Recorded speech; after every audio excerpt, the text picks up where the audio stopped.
haven't gained any ground on being accepted. We are tolerated in the world. See, that's why I was keep saying. That's why We I was need to have a guest to revisit. But you know what? I was going to respond to your thing about why the segregation is of people not wanting to come out, because you also have those other people where, you know, when you come into something, if you meet somebody and somebody says, well, I love you despite no matter what, this, that, and the other, but they took the choice and the option of saying, well, okay, well now I'm going to tell you this, that, and other, da, da, da. Well, I've already been with you and slept with you. Why did you take that choice away from me?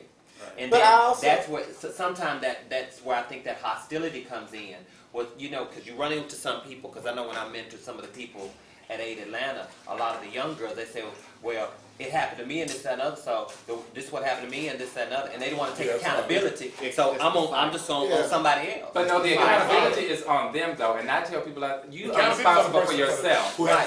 But a young mind is not going to But I think that's what it's up to us to teach people, that you are responsible. See that if they're trying to say, you're right, and it's up to us to teach them that. I'm going to value this dollar and be able to pay my bill, or either I'm going to do the conscious moral thing and be standing out in the street because I ain't make no money. But I think it has like progressed in stages, because like when it originally came out with AIDS hit the market, it was like a white gay man's disease. Right. So then when it creeped into the black gay community, it's like, oh, when it creeped into the black community, then it was just like, oh, it's a white gay man disease, but now it's the black people who are getting it are these snow queens, which are quote unquote the black men that sleep with white men. Then when, you know, friends and people that we started running with started getting, then it's just like, oh, well, wait a minute, now this is a gay disease, this will hit our community. And now I think just fast forward into today, it has just taken out so many young people. I mean, high school people, you know, young kids, you know. So now it's just like. And true, that's when people are really starting to experiment with sex, and they're really not as conscious or as aware or as mature to make wise choices. So and like I said, it only takes one time. So if you do it that one time with somebody who is, then. And then a lot of people then started accepting it to certain people, like when Majic Johnson came out and said X, Y, Z.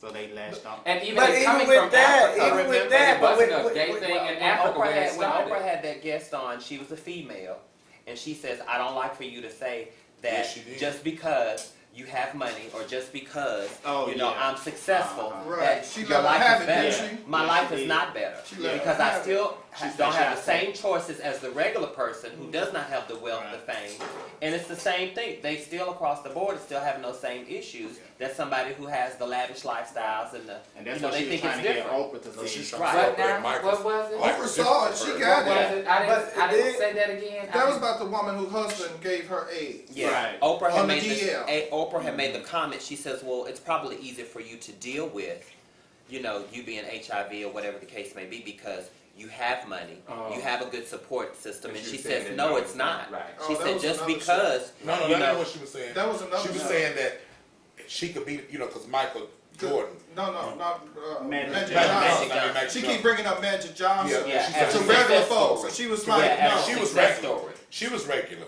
Remember, because she didn't get it. She sued for the money, but she hadn't got it. She never got it, right? Because he filed bankruptcy. Right, he filed bankruptcy. And she was really upset. She was upset that Oprah kept making it seem like since Michael, Majic had worked for Majic, she would be fine. She was saying she kept referring to the fact as far as her life or whatever. No, she was saying you can't compare us with Majic Johnson. He has millions. He can pay for get any doctor he want. He can get a chef. He can get he can get all the a trainer. He can get everything he needs to keep himself viral and alive. And she was at that point in her life, she was on bringing up Majic Johnson. She said, "Don't do that." Yeah, she was saying all the medication and all the treatment that she had. Oprah apologized. She said she apologized. She said she won't do it no more. And then on that note, even with the Majic Johnson, what Majic Johnson did was several things. Like one thing, it opened the eyes of these heterosexual men to let them know that no, this is not a gay disease. This is a disease for everybody. Now that's what it did. And then also what Majic Johnson coming out did was Majic Johnson,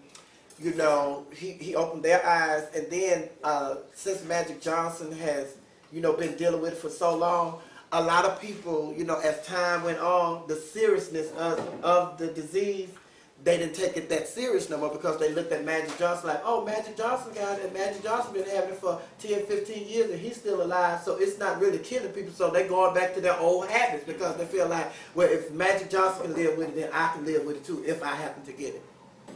But you know, that's a two-way street too, because a lot of people look at Eazy-E.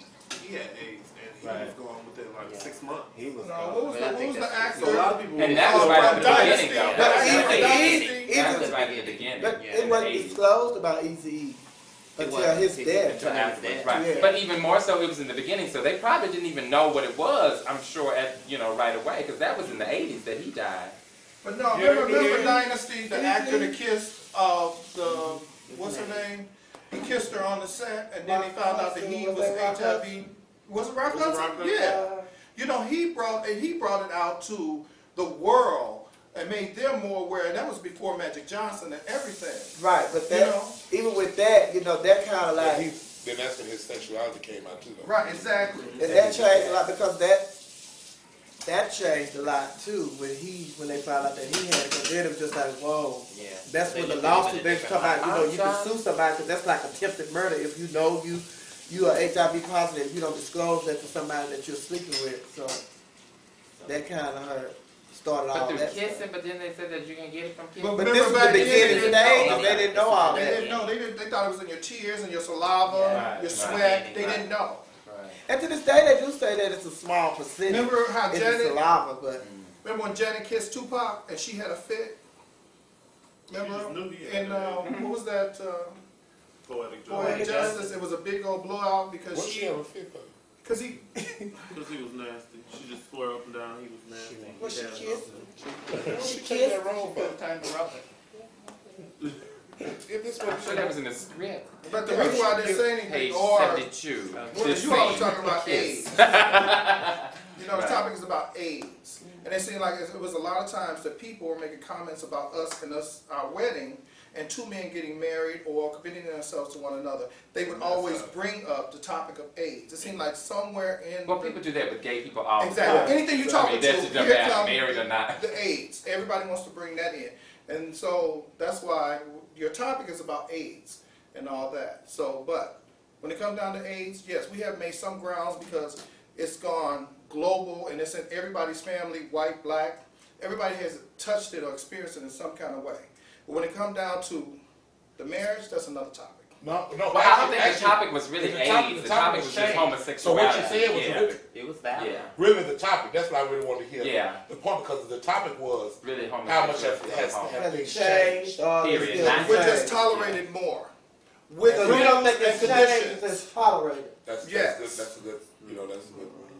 That's all we're being. And But don't I fool think, yourself. I think that that's a step in the right direction because You know, but- you have to have tolerance before you can even adapt to any change. That's true. So I think that that's necessary Okay. because you're not going to just change automatically. I mean, look at us as black people. But see, With that's our why it's up to us, you know, those people who are in the media, who do have a voice, like this show right here. It's up to us to let people in on the real world, the real Which gay is one of the life. reasons that we did this show. That we are real people and get to know us and not what they see, the stereotypical gays that they see. Right. You know, TV show gays. they need to really see Which is one of you. the They need to reasons we see did you. the show. They need to see the realness. Right. They need to see exactly that we are actually real people and we are afforded the same opportunities that our heterosexual counterparts are. Right. Which is another reason why I think the guys that are more quote-unquote masculine or the down-low guys, that they, to me, have even more of an obligation or responsibility to come out to people to let them know. It's not just the people that you can obviously look at, like myself, and tell that are gay, but it's also some men that play basketball every day and work out at the gym and, you know, real tough. There's some women would look at it and be like, woo, but some of them are gay too, so I think they have even a greater obligation and responsibility to do so. And I think that they are punks and cowards for not doing so. They're not going to do it. They're not going to do it. Yeah, all of them. You got to understand. They have reasons. They have their reasons for doing it. It's just Well, no, I'm saying some men that look like that are gay, not all. Overall, But it's the same thing. It's the same thing with those people. It's just like what we're asking them to do. It's the same thing that we're asking people who are HIV positive. It's like it's an individual choice. It's just like you choose who you disclose that information to because we're not in a perfect society. Everybody's not going to accept that. Everybody's not going to treat your information, you know, the way that the same way. So in regards to those individuals, I was just on a radio show with somebody this past weekend, and we talked about that. And I told them, I said, the DL brothers have caused more harm to the gay community than they know. But you have to look at it just like we want them to accept us for being able to just be as free as we want to be. They have their reasons for not wanting to just live their life out openly like we do. And they have, some of them have legitimate reasons for not disclosing that information because...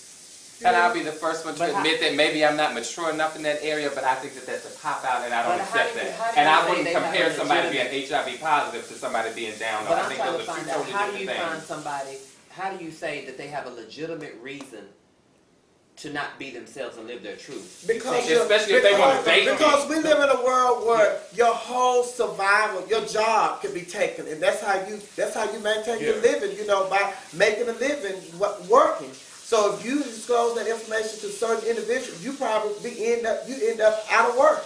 To me, though, being gay is as much a part of you as being male and being black. And what if people, back in the civil rights day decided not to march for black people's rights? Because that could work either good or bad. Or see, to me, like I understand what Sophia said because to me it took and I understand people on the DL to run for office and get in office before they exposed what their sexuality was. Because had they did it prior to that, they would not have got the votes, had all the votes. But did they disclose it, or did somebody just find out, and so it was this? But either way, the result was still what they thought it would be when the people found out. You understand what I'm saying? I don't really. I'm not on. I can't get on that bus. Yeah, I guess for me it would be different because my thing is, because in a battle, it's a battle. We're in a battle. Yeah. So in war, we camouflage. In order for us, to win. So they're going to need to camouflage themselves to look like one of them, to blend in, to get in, to make a difference. Yeah. Other than that, but if they're not your going to be able job to is get to in. be on your merit, not your sexuality, are you going to do the work to have sex with me? The real work. But with Ellen, so you tolerate the fact that this masculine guy also likes men. It should have nothing to do with his work. I know in the entertainment industry, there are, I don't know, probably more than 85%. Yeah, 85%. No. 50%. Oh, this is what I'm talking about. More than 50% of those entertainers probably could not stand gay people. I'm sure. But because their talents and everything that they do makes them make the bucks, they tolerate it. Right. Exactly. I agree. But I think from that tolerance, they then do develop actual. Because some I have one in still, particular that I work with now yeah, who said to me that he did not like them, but partially because of me and another individual that he worked with that was homosexual, he don't have a problem with it. Now, and there are some that he still does have a problem with, as do we. But it has opened his eyes up to a lifestyle and given him an awareness that he didn't have before.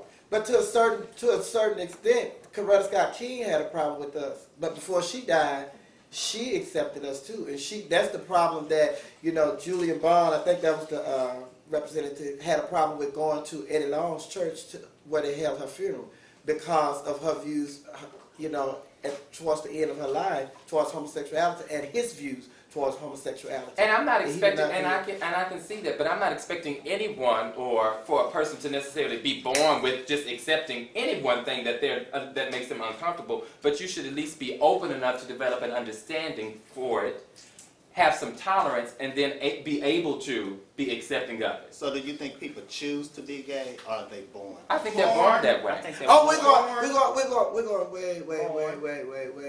We got 4 or 5 shows going on. We have to close. We have to. This is a good topic. We may even revisit this topic because it's so juicy and so hot. But anyway, when we come back, So hot, my shirt was white, but now it's red. we have more of the dish.